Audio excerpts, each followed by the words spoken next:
이슈 털어주는 남자 김종배입니다.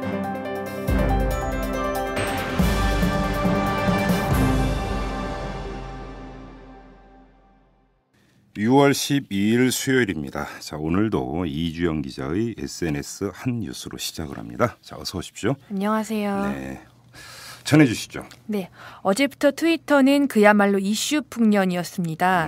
원세훈 전 국정원장의 불구속 기소, 진주의료원 해산한 날치기 통과, 남북 당국회담 무산에 우즈베키스탄전 승리까지 여러 일이 동시에 터지면서 다양한 글들이 쏟아졌는데요. 네.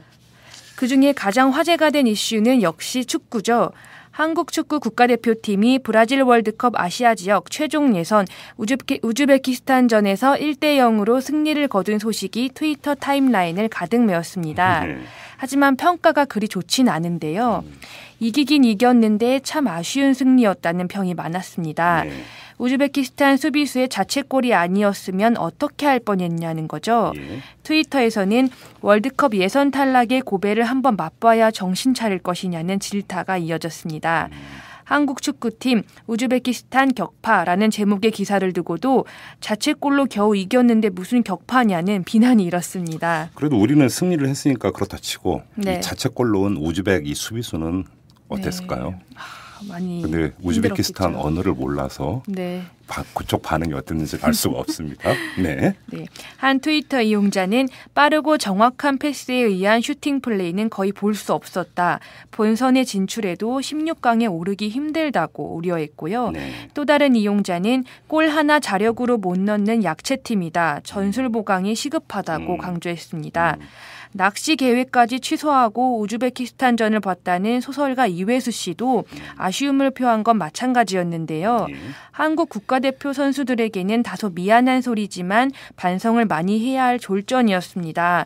이대로라면 앞으로 이란과의 경기에서는 승리를 장담하기 힘든 전력 같아 보였습니다. 라고 지적했습니다. 네.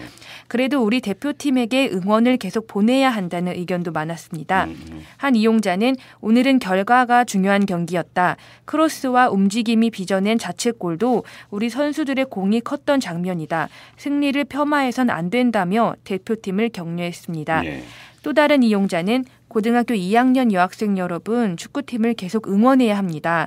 우리가 내년 월드컵에 진출하면 남학생들은 6월 한 달 동안 수능 공부를 반납할 것입니다. 무슨 뜻인지 아시겠죠? 라고 재치 있는 말을 남기기도 했습니다. 그럼 이주영 기자 여성의 입장으로서 글에 대해서 어떻게 생각하십니까? 별로 동의하지 여학생들은 않습니다. 축구를 안 볼 것이다. 이 전제가 깔려 있는 거잖아요. 아니요, 보죠. 당연히 봅니다. 그렇습니까? 네, 분위기상 봅니다. 네. 한편 오는 18일 이란과의 경기를 앞두고 본선 진출을 위한 여러 경우의 수가 나오고 있는데요. 네. 트위터에서는 한국 축구는 경기 때마다 경우의 수를 따져야 하냐는 하소연이 이어졌습니다. 심지어 난 경우의 수를 월드컵에서 배웠다는 우스갯소리까지 나왔습니다. 네. 한 이용자는 애들아 너희가 수학을 배우는 이유는 한국이 월드컵 본선이나 16강에 진출할 때 경우의 수를 확인하기 위해서란다고 말했습니다. 수학이 이 정도 수준이면 저도 수학 한번 도전해 보는 거죠.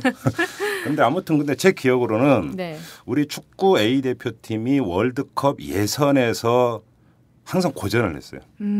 항상 고전을 했고 제 네. 기억이 맞다면 네. 거의 이제 뭐 탈락으로 가다가 네. 중동 어느 나라에서는 그게 언제 월드컵이죠?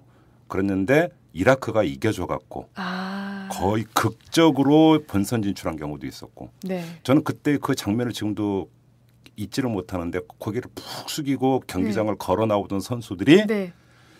이라크가 이겼다라는 얘기를 듣고 갑자기 환호하던 장면. 그러니까 우리 그 축구 팬 여러분 예선은 항상 고전이었으니까 네. 뭐 본선 가면 또 잘할 거예요. 네. 그렇게 한번 기대를 해보고요. 또 다른 소식도 있죠? 네.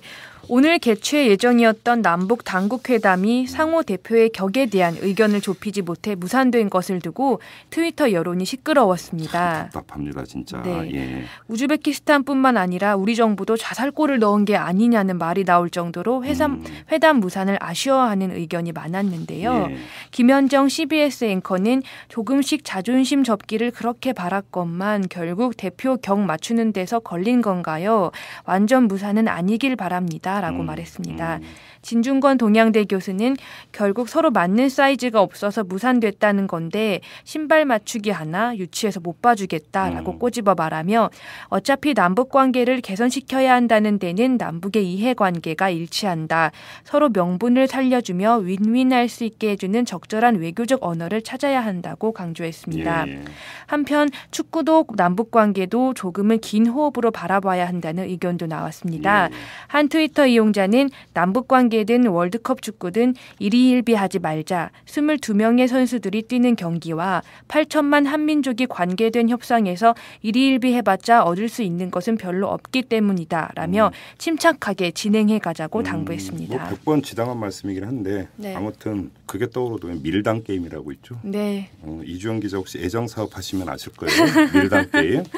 이 밀당 게임은 애정사업에서만 했으면 좋겠어요. 네. 알겠습니다. 자, 수고하셨습니다. 감사합니다. 네.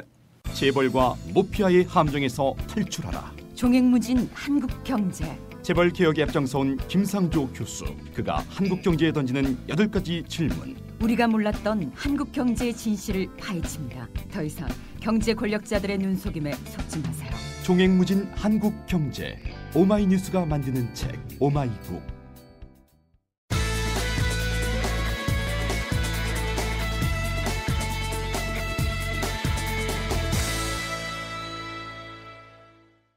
네, 오늘부터 서울에서 개최될 예정이었던 남북 당국 회담이 어젯밤에 무산됐다. 이런 소식이 전해졌습니다. 수석 대표의 금 문제를 따지다가 결렬이 됐다는 건데요. 자, 오늘 탈탈 인터뷰에서 바로 이 문제를 집중적으로 털어보도록 하겠습니다. 정동영 전 통일부 장관을 전화로 연결합니다. 여보세요? 네, 안녕하십니까? 네, 안녕하세요. 수석 대표 금 문제 때문에 무산이 됐다. 어떻게 받아들이십니까?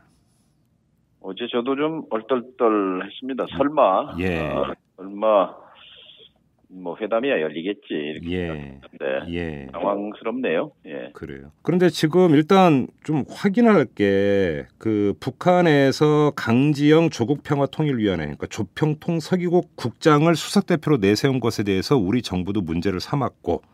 또 북측에서는 김남식 통일부 차관을 수석 대표로 내세운 우리 정부의 조치에 대해서 불만을 품었고 이랬다라는 건데 진짜로 이게 급이 서로 안 맞는 겁니까? 어떻게 되는 겁니까? 어쨌든 지금 처음에 제안하고 수용했던 거에서 벗어난 거죠. 그래요? 말하자면 당국 회담을 북이 제안했고 남이 장관급 회담을 열자 이렇게. 아주 신속하게 결정을 했는데 이 실무 준비하는 그 실무 회담에서 삐걱대더니 결국은 이제 어쨌든 이쪽에서 차관을 냈고 저쪽에서는 뭐 장관급이라고 낸 모양이죠. 그러니까요. 그게 상급이라고 했으니까.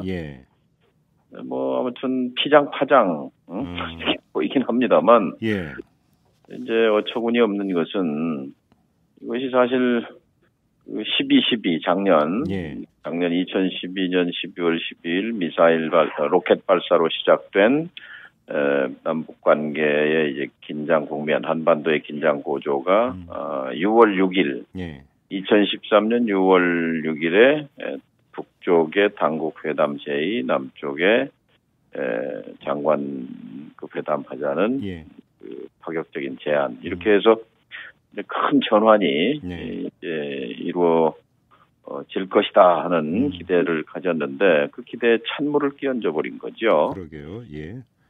이거는 근본 뿌리를 좀 생각해 봐야 될 텐데요.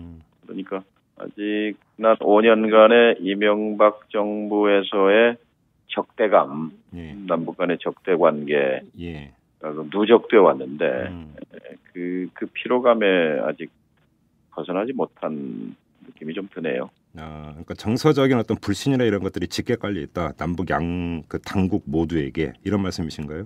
그렇죠. 그래요. 그런데 지금 우리 애청자 여러분들 중 분명히 한번 짚고 넘어가야 되는 문제가 실무 접촉에서 합의문을 발표를 할 때 수석 대표의 급에 대해서 남과 북이 발표가 다르지 않았습니까? 북측에서는 상급 당국자로 한다 이렇게 했었는데 일반적으로 북측에서 상급이라고 할 때는 장관급을 얘기하는 것 아닙니까? 그렇죠. 그런데 그러면 조평통 서기국 국장이 장관급으로 볼 수 있느냐라는 문제부터 한번 짚어봐야 될 것 같습니다. 장관급이 아니지 않습니까? 북에서는 아마 그걸 상급이다 이렇게 간주하는 것 같아요. 그래요? 조평통 서기국 책임자를. 예. 네. 우리 상식으로는 예. 국장이면 국장이지 예. 국장을 장관급이라고 얘기하는 것도 우리 상식에는 맞지 않는다고 생각합니다. 어쨌든 이 문제의 이제 출발 발단은 김양건 통전부장 지목했거든요. 예. 김 부장이 나와라. 근데 그것도 이게 사실은 그 관행상 이렇게 지목해서 암묵에 나와라 이럴 수 있는 성질의 문제인가요? 그것은 그 국제 외교사에 예. 뭐 없는 일 같아요. 상대방을 지목할 수도 없는 일이지만 그런 전례도 없어 보입니다. 예. 이거 또 맞질 않아요. 왜냐하면 그쪽은 당이잖아요. 노동당의 그렇죠. 통일전선 부장이고 예.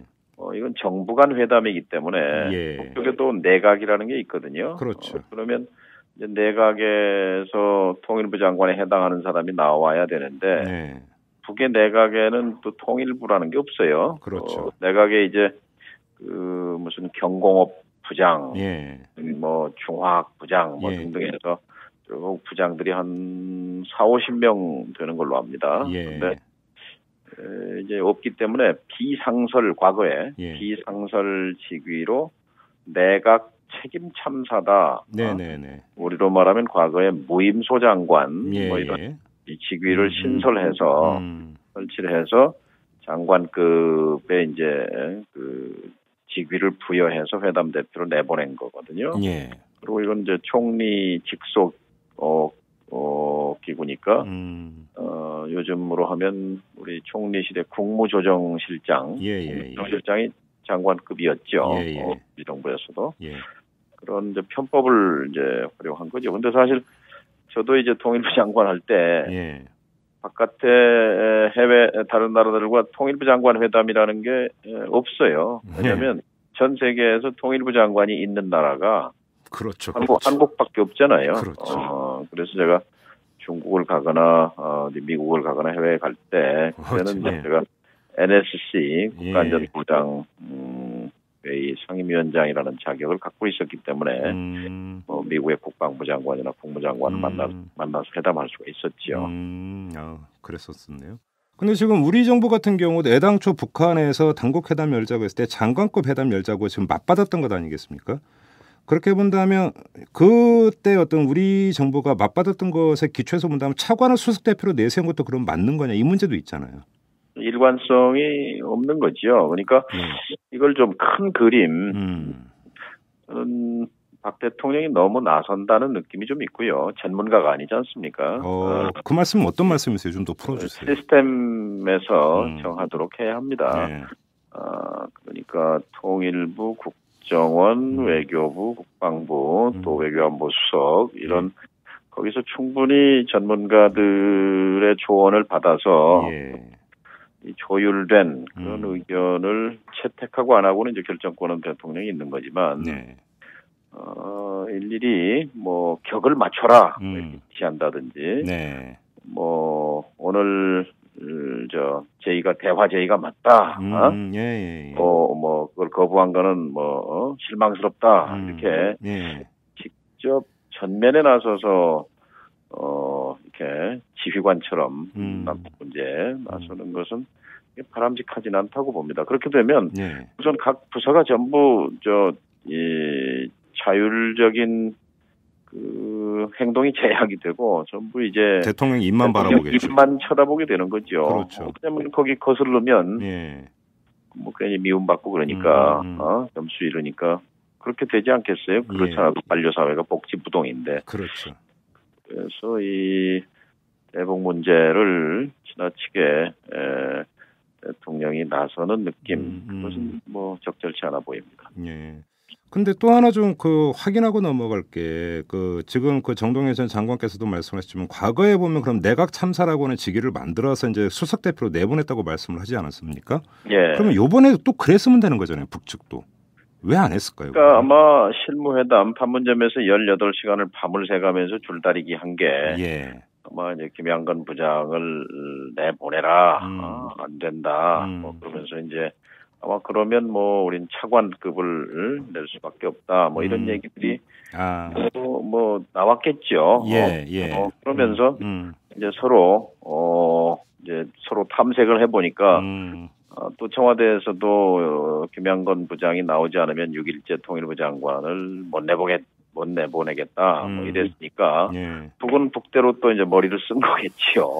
또 이런 걸 텐데 어쨌든 중요한 것은 이 내용에 집중해야 했을 텐데 형식에 너무 치우쳐서 결국은 교각사루란 말 있잖아요. 뿔을 바로 잡으려다가 소를 죽이는 그런 우를 범한 거예요. 지금 아니 개성공단은 어떻게 하라고 또 이산가족 문제는 어떻게 하라고 이렇게 남북회담 문제를 격을 가지고 이렇게 깨뜨리면 이건 문제가 정부는 사실 문제 해결 능력을 보여줘야 되는 거거든요. 국민들께. 그런데 과연 문제 해결 능력이 있는 건지 또 문제 해결 의지를 갖고 있는 건지 이게 이제 의심스럽다고 말씀. 근데 주목할 게 어제 이게 무산됐다는 소식이 전해지면서 청와대 관계자가 한 말이 있는데요.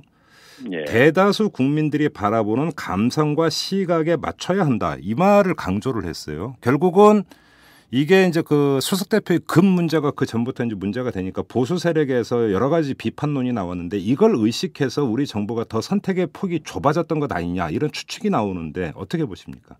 남북 문제는 이 국내 정치용으로 써먹어서는 안 됩니다. 그러니까 대통령 지지율 올리는 수단으로 뭐 남북 관계를 관리한다든지 그런 것이 과거에 그 적대적 공생관계 시절에는 이제 그렇게 한 거죠. 대북 문제를 정권 연장에 써먹거나 선거에 이용하거나 이런 건데요. 국내 여론 보수 세력의 지지를 끌어내기 위해서 뭐 그런 태도를 강경한 태도를 보이는 게 뭐 지지 세력을 모으는데 좋다라든지 그럼 이게 본말이 전도된 거지요. 남북 관계를 큰 그림을 가지고 철학을 가지고 접근하고 풀어가야 할 것인데 그 철학은 뒷전이고 철학 뭐 본인들이 뭐 이 정부가 한반도 신뢰 프로세스니 뭐니 제목은 내놓았지 않습니까? 그것이 만일 어떤 신념이고 철학이라면 거기에 대한 전략을 구사해야지. 뭐 국민 정서가 어떻고 뭐 국내 여론이 어떻고 하는 것은 나중에 정책을 실행하고 나서 그것을 국민들께 설명하면 될 일이지. 그 과정에서 일일이 이 대중 정서에 영합하려고 하는 것. 그것은 이치에 맞지 않는다고 생각합니다. 아무튼 물은 엎질러졌습니다. 어떻게 다시 쓸어 담아야 되는 겁니까? 이게 앞으로 어떻게 해야 된다고 보십니까? 우리 정부 입장에서는. 지금 남북대화는요. 남북대화만 동떨어져 있는 게 아니라 주변 환경과 연계돼 있지 않습니까? 그렇죠. 한미관계, 한중관계, 북중관계, 북미관계, 또 큰 틀에서 핵 문제를 해결하기 위한 육자회담, 국제공조 이런 것들이기 때문에 그런데 남북 관계가 이렇게 파행으로 가면요. 다 안 풀려요. 전체가 흐트러집니다. 그러니까 이런 대국을 봐야 되는 거지요. 이제 지금 또 한중 정상회담을 앞두고 있잖아요. 그렇죠. 남북 관계가 잘 풀려서 장관급 회담이 오늘 지금 열리고 있고 내일 뭐 개성공단 정상화에 합의하고 이산가족을 8.15에 상봉하기로 합의하고 금강산 문제가 진척이 있고 이런 환경을 만들었으면 한중 정상회담이 얼마나 부드럽겠습니까? 이 한반도의 평화와 안정을 관리하는데 한중 정상회담이 굉장히 큰 역할을 할 수 있을 텐데 이 남북이 이렇게 회담 직전에 무산되고 파행으로 가게 되면 사실 우리의 그 영향력이라든지 그 그림 이런 게 많이 일그러지는 거죠. 예. 안타깝고요. 이제 기본적으로 아까 모두의 5년 동안의 적대를 그 누적된 그것이 영향을 미친다고 말씀을 드렸는데요. 예. 과거에 그 7.4 공동성명을 한번 돌아볼 필요가 있어요. 예. 그 내용은 참 좋거든요. 예. 박정희 대통령과 김일성 주석 간에 예. 그 통일의 원칙도 합의하고 서로 비방 중상하지 않고 이제 끊어진 민족적 연계를 잇고 그 뒤에 기본 합의서나 6.15 선언 같은 게 다 뿌리를 이제 거기서 찾고 있는데 네. 그런데 문제는 이게 그냥 선언이지 실천되지 않았거든요. 그렇죠. 왜 실천되지 않았느냐면 그 핵심이 뭐냐면 당시에 서로를 인정하지 않았어요. 상대방을. 예. 상대방을 인정하는 상황에서 무슨 통일 원칙이고 뭐 이게 나온 게 아니고 네. 입으로는 통일을 말했지만 속으로는 상대를 인정하지 않았거든요. 근데 그 증거가 뭐냐면 그 7.4 공동선언의 그 이제 합의문 뒤에 서명 주체가 뭐라고 되어 있냐면 서로 상부의 뜻을 받들어 뭐 이후락 임명되게 돼 있어요. 예, 맞아요. 예. 상대를 인정 안 했기 때문에 공식 직함을 안 쓴 겁니다. 예. 그러니까 대한민국을 인정하지 않았고 조선민주주의 인민공화국이라는 북한을 인정하지 않은 거예요, 실체를. 예. 그러니까 7.4 선언은 그냥 대화가 있는 대화가 없었던 대결 시대로부터 예. 이제 적십자 회담이라든지 뭐 이런 대화가 있는 대결 시대로 바뀐 것에 불과했단 말이죠. 그러니까 상대방의 실체를 인정하느냐 안 하느냐가 이제 굉장히 그 본질적인 문제죠. 이제 덧붙이면 그때 7.4 선언 때 이제 그 직통 전화를 서로 가설하는데 예. 합의서에도 보면 뭐라고 서명을 하냐면 서울 중앙정보부장 이후락, 예. 평양 조직지도부장 김영주 이렇게 표기하거든요. 예. 그러니까 국가 명칭 대신에 도시명을 쓰는 거예요. 예.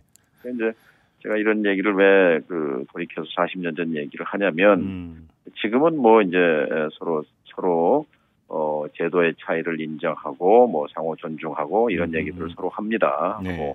또 뭐 이제 개성공단까지도 만들어서 교류 화해 협력 사업을 하고 있는 거니까 많이 40년 전과는 다르지만 그러나 정신적으로는 정서적으로는 지난 5년간에 서로 불신하고 적대하고 증오했던 그 연장에서 큰 쾌하게 상대방을 인정하는 이게 빠져있기 때문에 지금 삐거덕거린다고 생각합니다. 아무튼 그나저나 불신은 다시 살려야 되지 않겠습니까?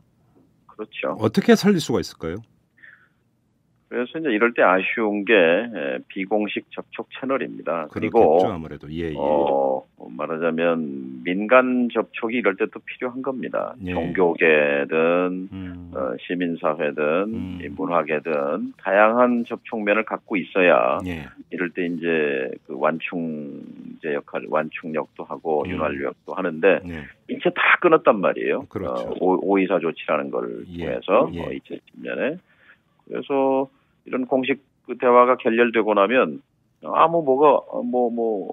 채널이 지금 없는 것 같아요. 연락관도 다 철수해 버렸다면서요. 그러니까 공식 채널 말고 뭐 다양한 이제 비공식 접촉이 지금 이제 필요한 거죠. 지금 그리고 일정 뭐 냉각기는 불가피하지만 일정 기간을 지나서 다시 한 발씩 물러나는 수밖에 없습니다.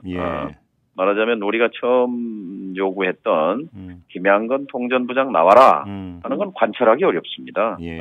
말하자면 그것은 북에 대해서 이제 우리가 지명한 대로 나와라 할 테면 하고 말 테면 말라 이제 이건데 그건 그 조지 W 부시 때 방식이거든요. 네오콘이 하던 뭐 그걸 도덕 외교라고도 뭐 잠시 부르고 했습니다만 이 상대에 대해서 대화를 해주는 것 자체가 보상이다 이런 시각이란 말이죠.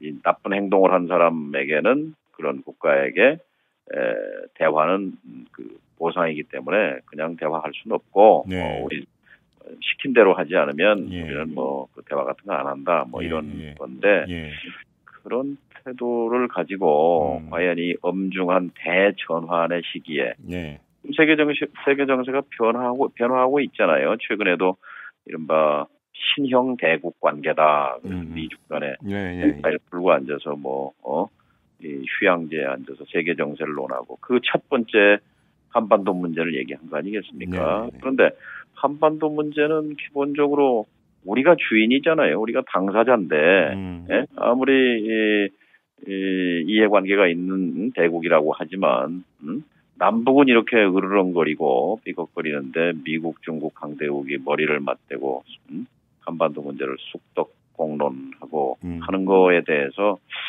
저는 참 부끄럽게 생각해야 된다고 생각합니다. 지금 박근혜 대통령이 조금 있다가 이제 중국을 방문하지 않습니까? 예. 예를 들어서 거기서 어떤 중국의 거중 조정이라든지 아니면 예를 들어서 이제 박근혜 대통령이 방중을 하게 되면 당연히 수행원이 대거 따라가게 되는데 여기서 베이징에서 비공식 접촉이 이루어질 가능성이라든지 이런 것들은 어떻게 보십니까? 그런 정상회교 때 그런 일은 일어나기 어렵다고 보고요. 예. 또 금방 말씀하신 중국에 뭘 부탁한다는 게 우리 자존심이 허락하지 않죠. 남북 간에 대화하는데 남북이 해결해야지. 아니 안 풀리니까 그러는 거잖아요 지금. 중국한테. 답답하니까. 최근에 그 한반도 긴장 고조가 되고 이렇게 전환, 유턴하는 과정에서 좀 안타까운 게요. 말하자면 미사일, 로켓 발사, 유엔 제재, 핵실험, 유엔 제재, 키 리졸브, 독수리 훈련, 그래서 전쟁이 나네 마네야 이런 국면에서 어느 날 이렇게 턴했어요. 이게 맞아요. 전환했어요. 그 전환 시점을 보면 이게 4월 중순 캐리 미 국무장관이 한중일 순방을 합니다. 맞습니다. 이제 4월 12일 날 서울에 오는데 부랴부랴 24시간 전에 통일부 장관이 대화로 해결하자 이렇게 말해요. 대화의 마당에 나와라.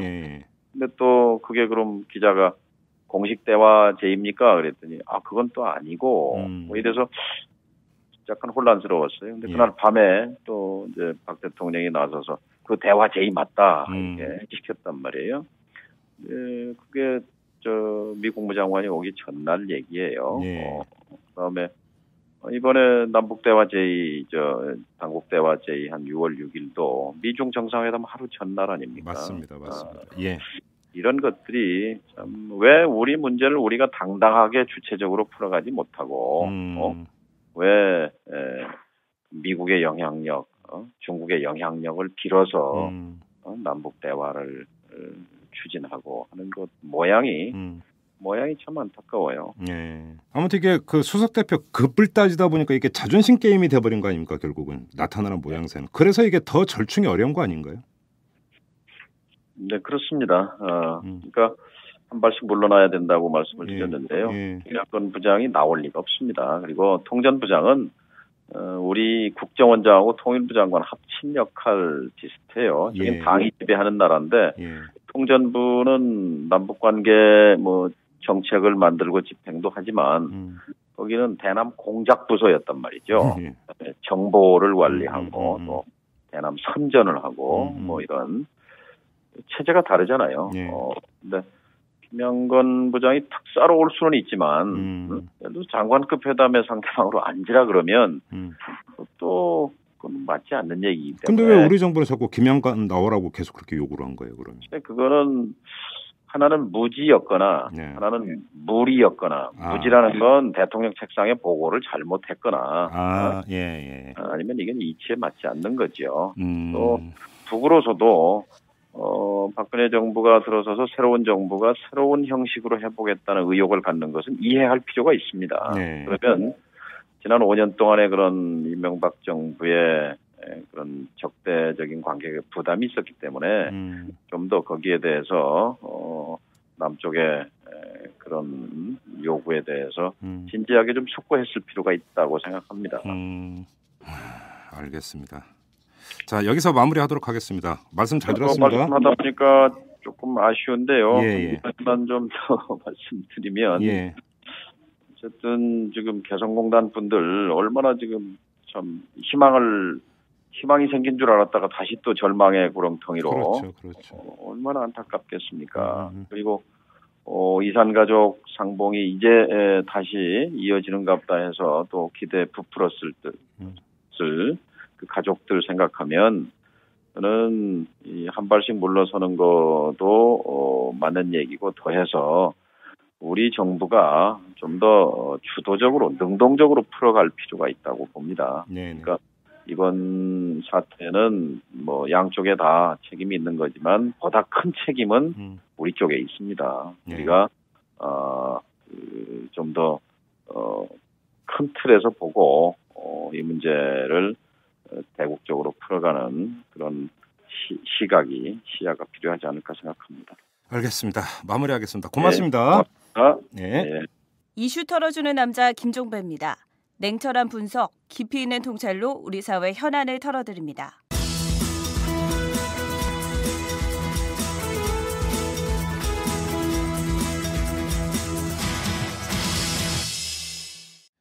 네, 매주 수요일의 고정 코너는 격주로 나눠서 두 코너가 번갈아 진행이 됩니다. 기존의 이 장윤선의 소소한 특종 외에 또 하나의 코너가 신설이 되는데요. 오마이스타의 김대호 편집국장이 함께합니다. 이름은 일단 연예계 키워드 이렇게 붙였는데요. 김대호의 연예계 키워드가 격주로 진행이 됩니다. 자, 오늘 그 첫 선을 보이도록 하겠습니다. 김대호 국장 모셨습니다. 어서 오십시오. 네, 안녕하세요. 네, 사실 포털이나 이런 걸 보면 네, 가장 인기가 높은 뉴스는 역시 연예계 뉴스예요. 그렇죠. 네. 뉴스에서 아마 그 클릭수로 그런 조사가 있을까? 연예계 뉴스가 점유하는 비율이 어느 정도나 될까? 혹시 그런 거 들어보셨어요? 일단은 이제 그 언론사마다 차이점이 있는데요. 예. 이 뭐 포털 사이트로 해서 평가는 조금 어려울 것 같고 이 언론사 사이트로 봤을 때는 정상적인 사이트. 예. 그래도 조금은 양심이 있다. 네. 이런 곳에 그 차지하는 비율이 약 30%에서 40%입니다. 그래요. 예. 그리고 비양심적인 곳. 예. 그래서 연예 뉴스를 그냥 다 깔아버리고 클릭수 유도를 위해서. 예. 그래서 50%가 넘고 60%가 넘고. 예. 예. 뭐 어렵게 얘기할 거 없이 뭐 실시간 검색어 보면 거의 한 60-70%는 다 연예계 뉴스 아닙니까? 그렇죠. 예. 뭐 이것이 뭐 단적으로 이제 그 표상해 준다고 볼 수 있는데 그래서 저희도 한번 연예계 문제를 파고 들어갈까 합니다. 그런데 물론 기존에 하는 것처럼 선정적이고 이런 접근법은 가급적 지양을 하도록 하겠고요. 이 연예계의 현상 내지 연예계의 문제를 하나의 주제로 뽑아서 이렇게 진행을 하는 이런 시간으로 꾸며드릴 계획인데 자, 오늘의 첫 번째 키워드는 등용문 이렇게 붙이면 좀 될 것 같아요. 네, 그렇죠. 연예인들은 어떤 입문 과정을 거쳐서 스타가 되느냐. 물론 스타가 되는 사람의 비율은 극히 적겠습니다만은 아무튼 이 문제를 좀 오늘 좀 집중적으로 좀 파헤쳐 보려고 하는데 이게 장르마다 좀 다르다고 봐야 되나요? 가수나 탤런트나 개그맨이나 이게 좀 다르다고 봐야 되는 건가요? 입문 과정이? 네, 그렇죠. 이제 이 배우, 가수, 개그맨으로서 이제 희극인 네. 이렇게 나눌 수가 있을 것 같습니다. 그런데 이 길들은 너무나 조금 상이하고 네. 차이점들이 많아요. 예. 많고 그다음에 특히 이제 배우 같은 경우에는 예.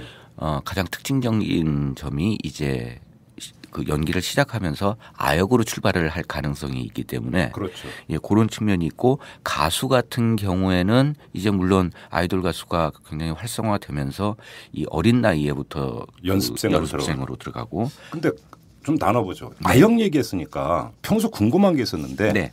아역 배우는 어떻게 캐스팅해요?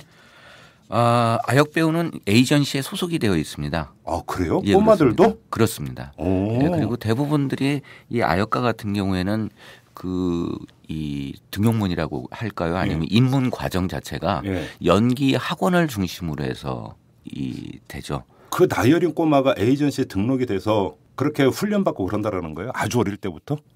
일단 연기 학원에 예. 아역 전문 연기 학원에 등록을 해놓으면 그 학원이 바로 에이전시가 되는 거죠.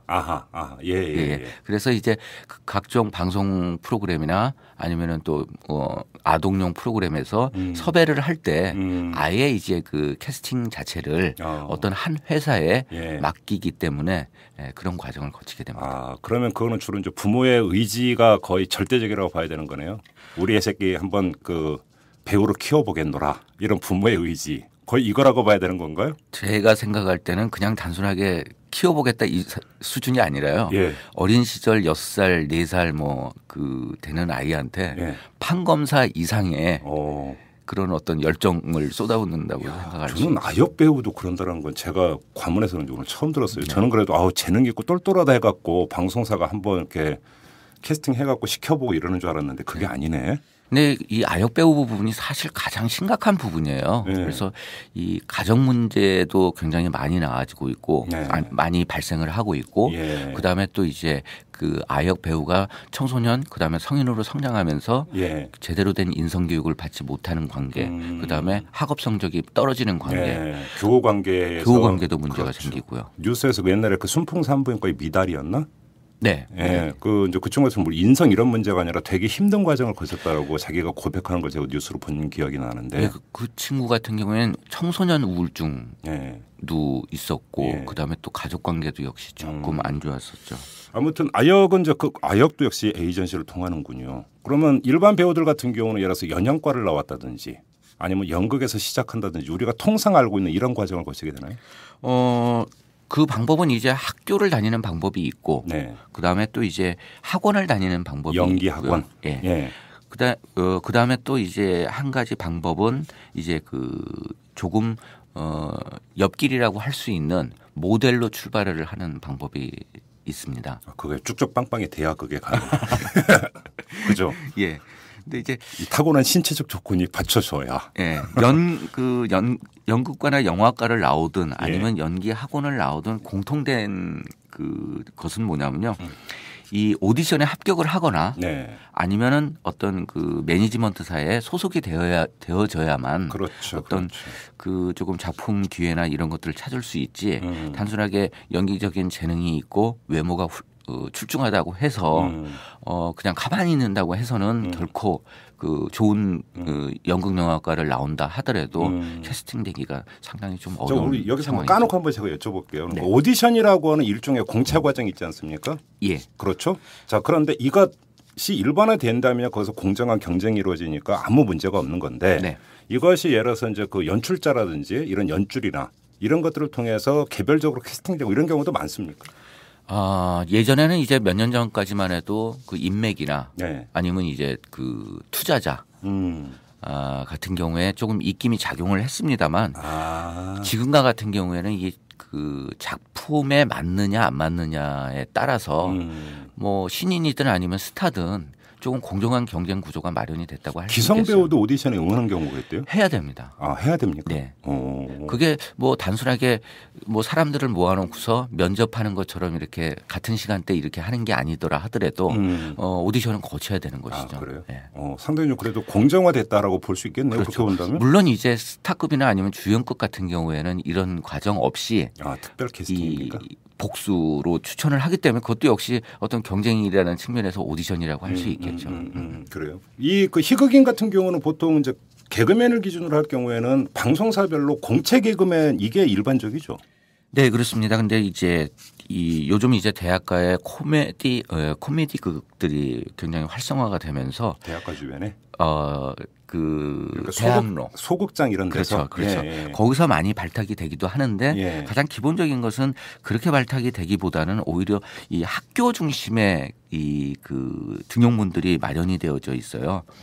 개그맨들 같은 경우에는 이른바 학맥이 작용한다라는 네, 그렇습니다. 방송연예과 뭐 이런 출신들 이 작용을 하고 있고 그다음에 또 이제 대학로에서 함께 연극을 했던 사람들끼리 좀 인맥들이 많이 작용을 해요. 네. 그리고 이게 좀 그 다른 분야 그러니까 가수나 아니면 배우들 같은 경우에는 조금 그 나홀로 싸움들이 많은데 뭐 그룹 활동을 한다 하더라도 이 희극인들 같은 경우에는 좀 도제 형식이 아직까지도 좀 남아 있고 그다음에 또 이 선배와 후배 관계 이게 좀 굉장히 그 철저한 편이죠. 그렇다면서요? 네, 그래서 뭐 우스개 이야기입니다만은 요즘도 좀 벌어지고 있다 그래요. 그래서 이제 그 방송 프로그램, 개그 프로그램 아이디어 회의를 하다가 후배한테 좋은 아이템이 있으면 선배가 이제 먼저 뭐 그거 별로다라고 얘기해놓고서 슬쩍 다음에 PD랑 얘기해서 자기 아이템화 해버리는. 그래서 좀 후배들이 좀 그 선배들에게 반항심을 품는 경우도 있죠. 너무한 거 아닙니까? 선배로서? 아니면 그냥 그 아이템 좋으니까 하는데 나도 좀 끼워달라 이러면 또 모르겠어. 그래서 선배들한테 제가 물어봤어요. 네. 왜 그랬냐 하니까는 그 아이디어가 조금 미성숙이기 때문에 제가 좀 숙성을 시킨 거다. 이런 것도 역시 배우는 게 이 후배 개그맨들의 자질이지 않겠느냐. 근데 개콘 보면 개그맨 박성호 씨인가요? 꼭 후배한테 얹혀간다고 아예 개콘에서 대놓고 얘기하던데 그런 경우는 어떤 경우입니까?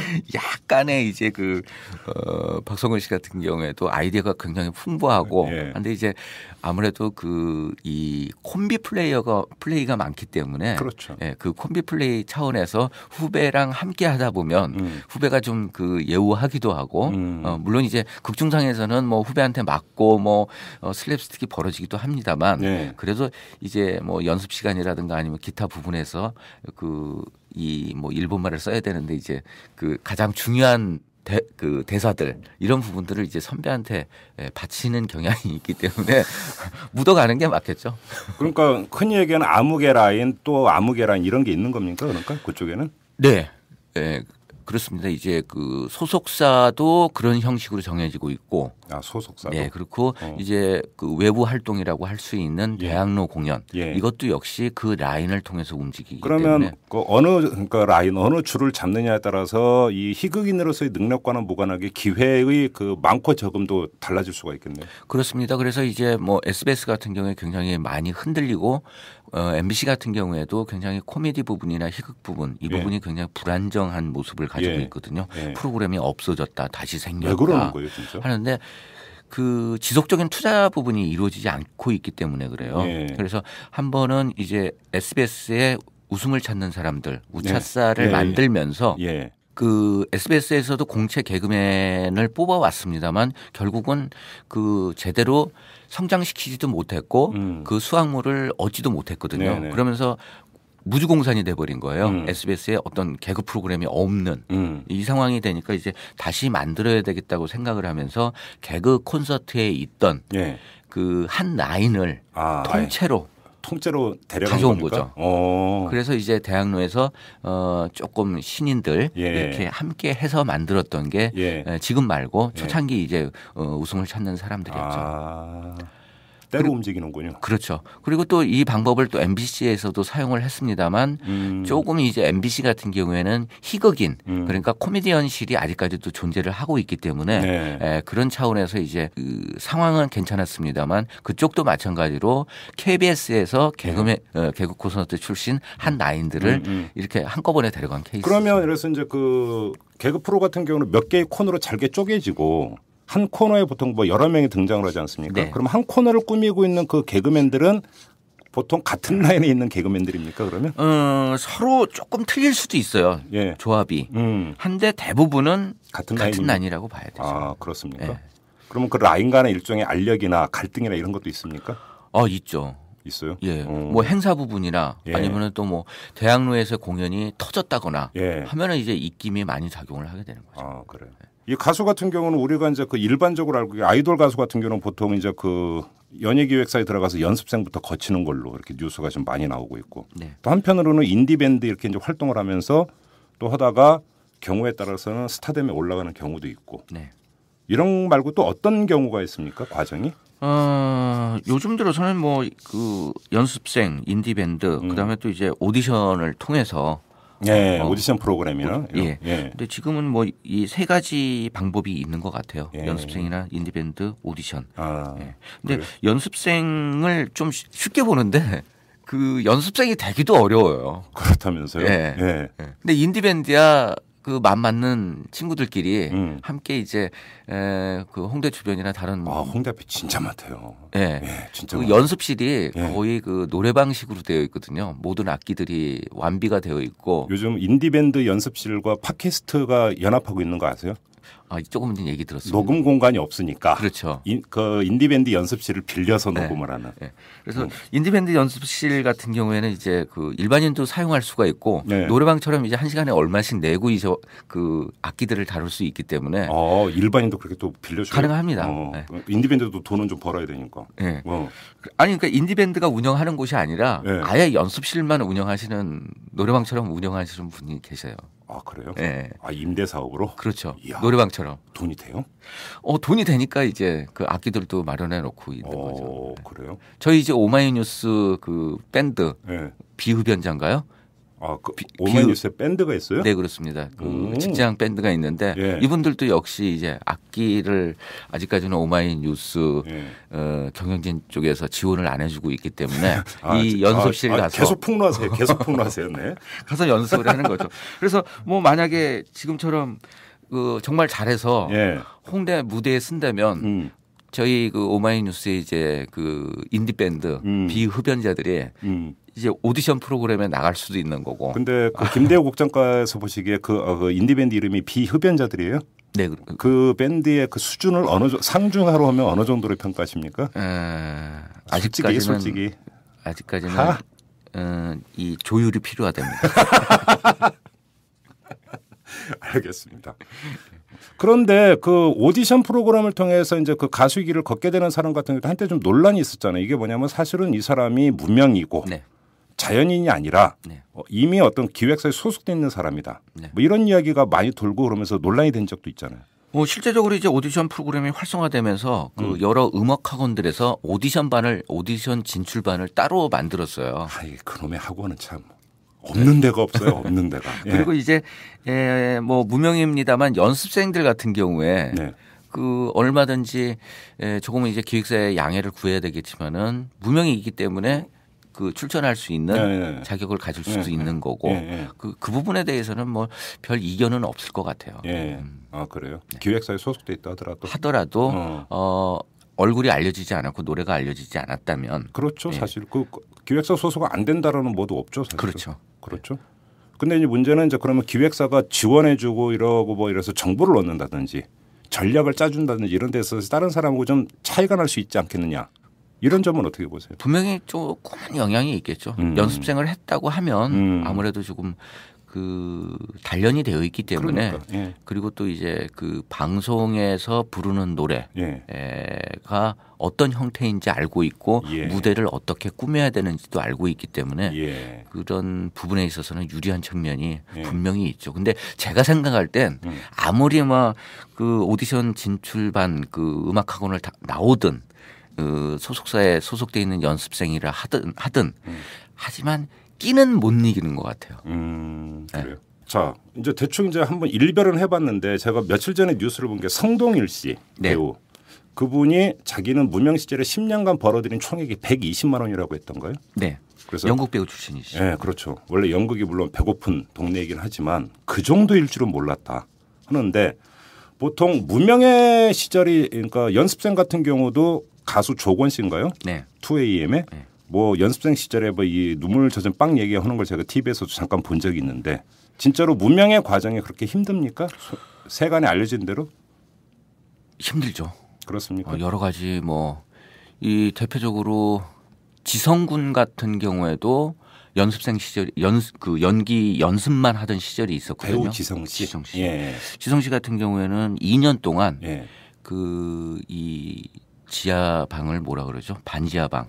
반지하방에서 매니저와 아주 좁은 방에서 그렇게 그 학원을 다니면서 이렇게 성장을 했고 그다음에 이 또 많은 그룹들이 뭐 그런 생활들을 해요.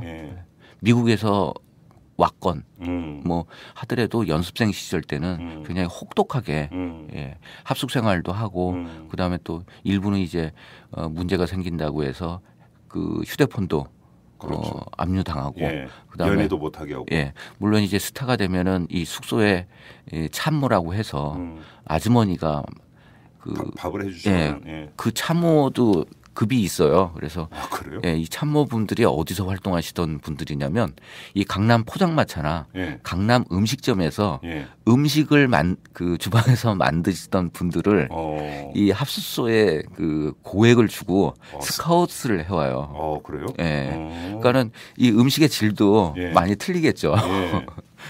그래요? 도와주시는 분도. 네. 한데 뭐 연습생 시절에는 자기네들끼리 해 먹어야죠. 그런데 그 일반적으로 통념으로는 참 무명 시절이 정말 그 찢어지게 가난한 시절이라는 그런 이야기도 있는데 또 한편에서 물론 뉴스의 파편적인 뉴스만 가지고 일반화할 수는 없지만 요즘 연예계 특히 아이돌 스타나 이런 친구들을 보면은 대부분이 강남 출신이다. 또 이런 그 분석을 하는 사람도 있어요. 네. 어떻게 보세요? 그래서 일종의 어떤 부모의 백이 작용하는 것 아니냐 이런 얘기도 있어요. 분명히 영향력은 있습니다. 그래서 실제적으로 뭐 그 한 저축은행 그 대주주의 아들이 이 그 한때 이제 그 방송가에 출연을 했고 그다음에 음반도 몇 장 냈는데 실제적으로는 그 아버지가 이제 그 연예 기획사에 투자를 한 거죠. 네. 그런 경우도 있고 그다음에 또 뭐 그 영화 같은 경우에도 뭐라고 하면은 대본에 알아들으시기 때문에 제가 말씀은 못 드리는데 한 4탄까지 나온 남성들의 영화가 있었거든요. 90년대 말에서 2000년대 대충 뭔지 알겠어요. 감 잡혀요. 예. 뭐 국방의 문제와 관련돼서 거론되는 영화가 있었죠. 근데 거기에 출연하는 몇몇 배우들은 그 사실은 이제 그 가족 쪽에서 조금 그 제작비를 좀 내고 캐스팅이 된 케이스예요. 내가 제작비 투자를 해줄 테니까 우리 새끼 캐스팅 해주라. 이런 겁니까? 근데 어쨌든 그 사람들이 연기를 잘했고 그다음에 당대 이 관람객 수도 굉장히 많이 높았었고 지금 모두 다 활동을 하고 있거든요. 그러니까 물론 그러면 그 초기 입문 과정에서 부모의 백이 작용을 하긴 했지만 재능이 있기 때문에 계속 그러니까 살아남아서 지금까지 가고 있는 것이다. 그렇죠. 이렇게 봐야 된다라는 겁니까?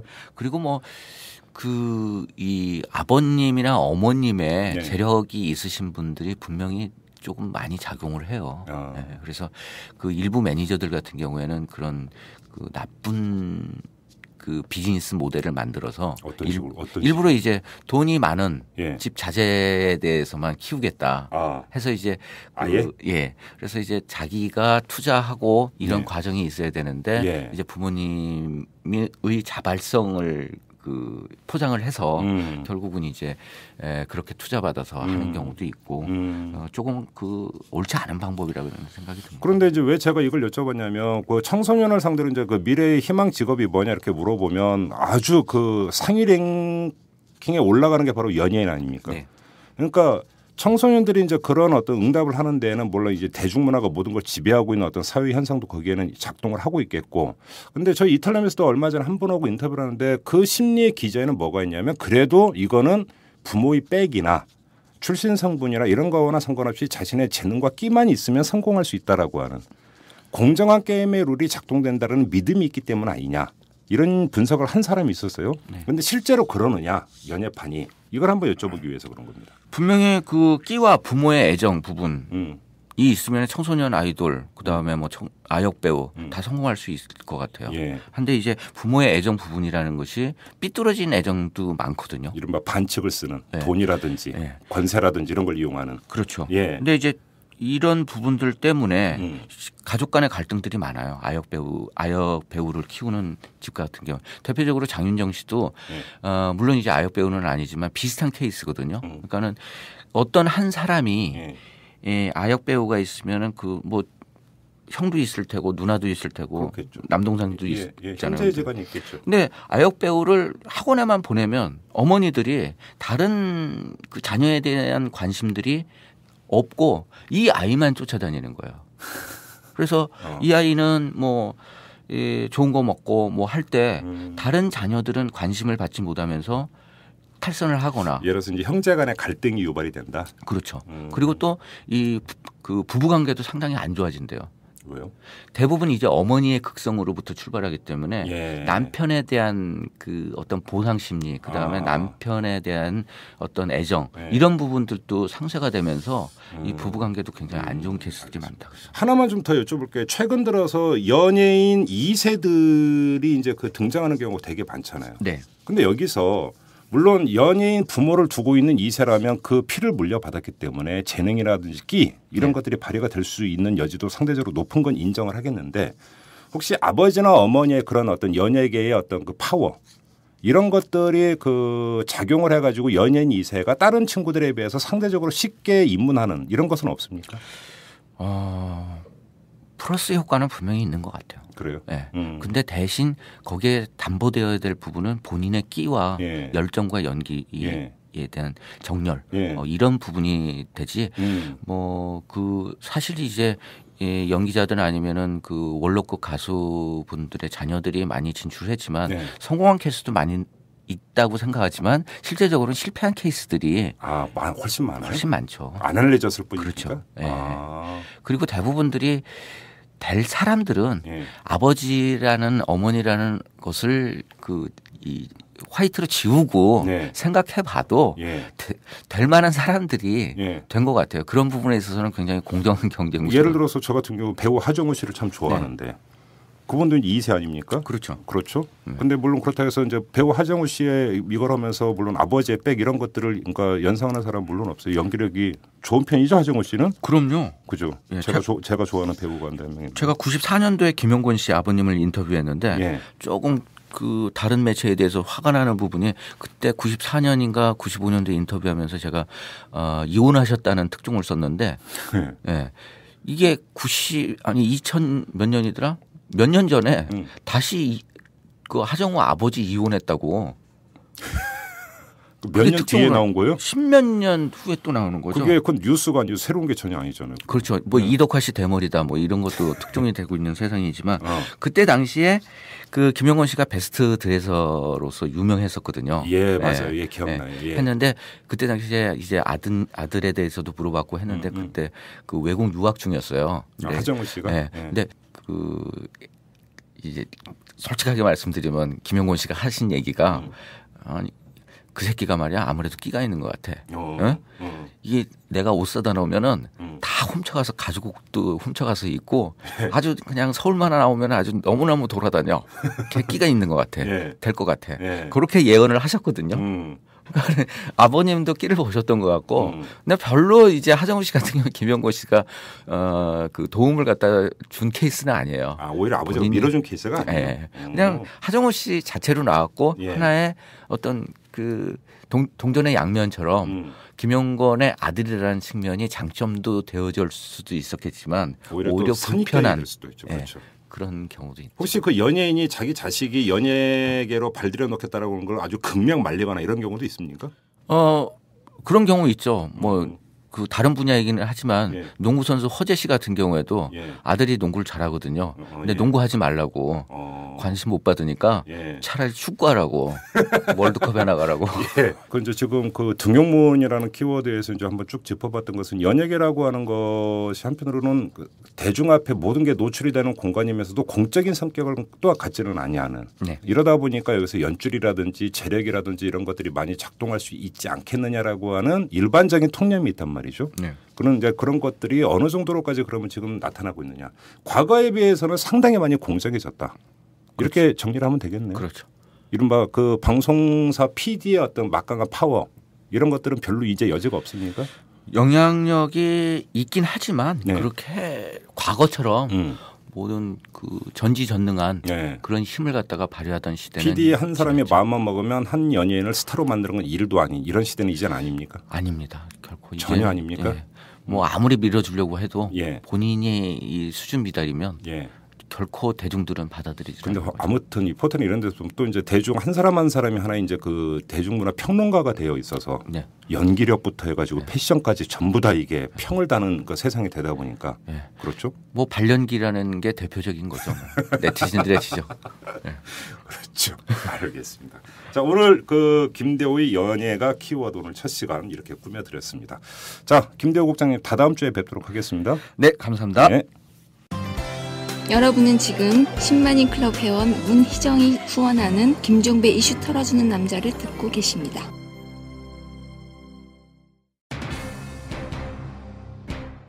앞서서 남북 당국회담 무산 소식을 짚어봤는데요. 우리 옛말에 목마른 사람이 우물 판다라는 말이 있죠. 여기에는 한 가지 의미가 더 깔려 있는데 한참 목이 마른데 우물을 팔려고 하면 목이 더 마르지 않겠습니까? 그런데도 너무나 간절하기 때문에 그런 수고를 마다하지 않는 이런 과정도 감수하는 이런 게 여기에 담겨 있습니다. 이 남북 문제를 푸는 데 있어서는 바로 이러한 전향적이고 적극적인 태도, 이거 외에는 해답이 없는 것 아니냐, 이런 생각을 하게 되네요.